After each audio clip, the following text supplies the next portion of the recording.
دیکھیے ضعیف کس نے قرار دیا؟ جن لوگوں نے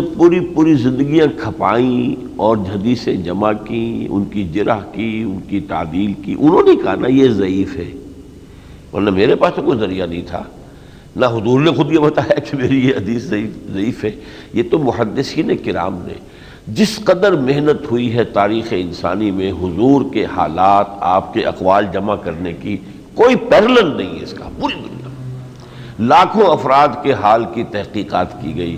فلاں شخص ایک روایت بیان کر رہا ہے، اس کے بارے میں کوئی یہ شخص تو نہیں کہتا کہ یہ جھوٹ بولتا ہے، اس کے محلے کے لوگ تو نہیں یہ کہتے، تو راویوں کی تحقیق کی گئی ہے۔ اس کے بعد احادیث کے مجموعے مرتب ہوئے، یعنی 2,00,000 حدیثوں میں سے امام بخاری نے 6,000 نکالی ہیں، جنہیں کہا یہ صحیح ہے، پوری طرح مجھے اعتماد ہے کہ ان کے اوپر اعتماد کیا جا سکتا ہے۔ تو بڑی محنت ہوئی ہے۔ باقی اصل شے کیا ہے کہ آیا حضور کی زندگی تا قیام قیامت لوگوں کے لیے نمونہ بن سکتی ہے یا نہیں؟ اس پر میں نے کہا تھا، مسٹر ایم بی احمد نام تھا ان کا، جسٹس ایم بی احمد، جنہوں نے اس کا وہ دیباچہ لکھا تھا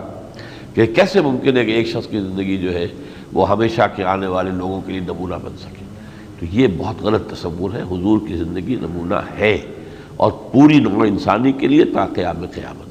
اب یہ کہ ان کے حالات جو بھی تلاش کیے گئے ہیں، ان کے جو بھی مرتب ہوئے مجموعے، ان میں یہ کمزور ہے، یہ ضعیف ہے، یہ اس کے درجہ بندی کی گئی ہے۔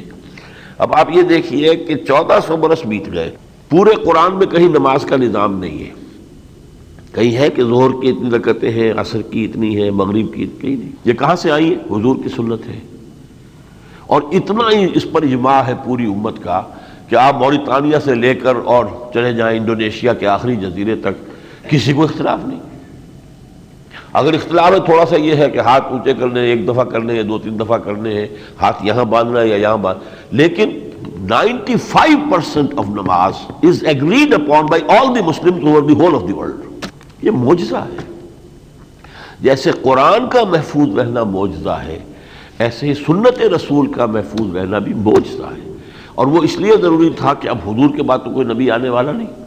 حضور کی شخصیت کو اگر اللہ نے محفوظ نہ کیا ہوتا تو وہ تو پھر ایک فیری ٹیل بن جاتی ہے۔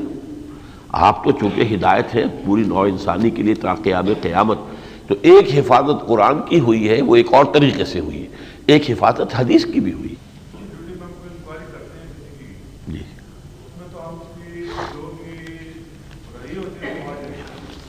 اصل میں ہر جگہ پر اگر کوئی تمدنی ضرورت کے تحت آپ یہ کام کر رہے ہیں،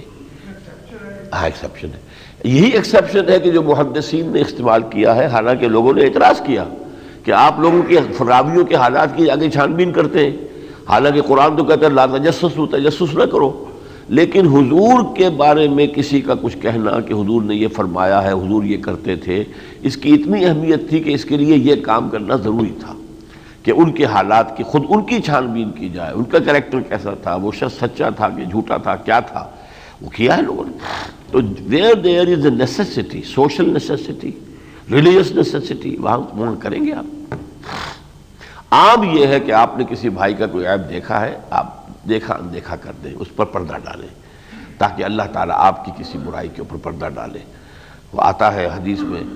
کہ کسی نے آپ اپنے بھائی کی کسی عیب پوشی کی اس دنیا میں تو اللہ تعالیٰ اس کی عیب پوشی کرے گا قیامت کے دن۔ یعنی وہ تو انویسٹیگیشن جب آپ کر رہے ہیں نا، وہ ایک علیحدہ بات ہے، بالکل کرمنل انویسٹیگیشن ہے یا یہ کہ آفیشیل کوئی ڈپارٹمنٹل انویسٹیگیشن ہے، وہ تو آپ فرض منصب ہی ادا کر رہے ہیں، دیٹ از another thing۔ مطلب یہ کہ ایک شخص کا ایک ذاتی کوئی عیب ہے،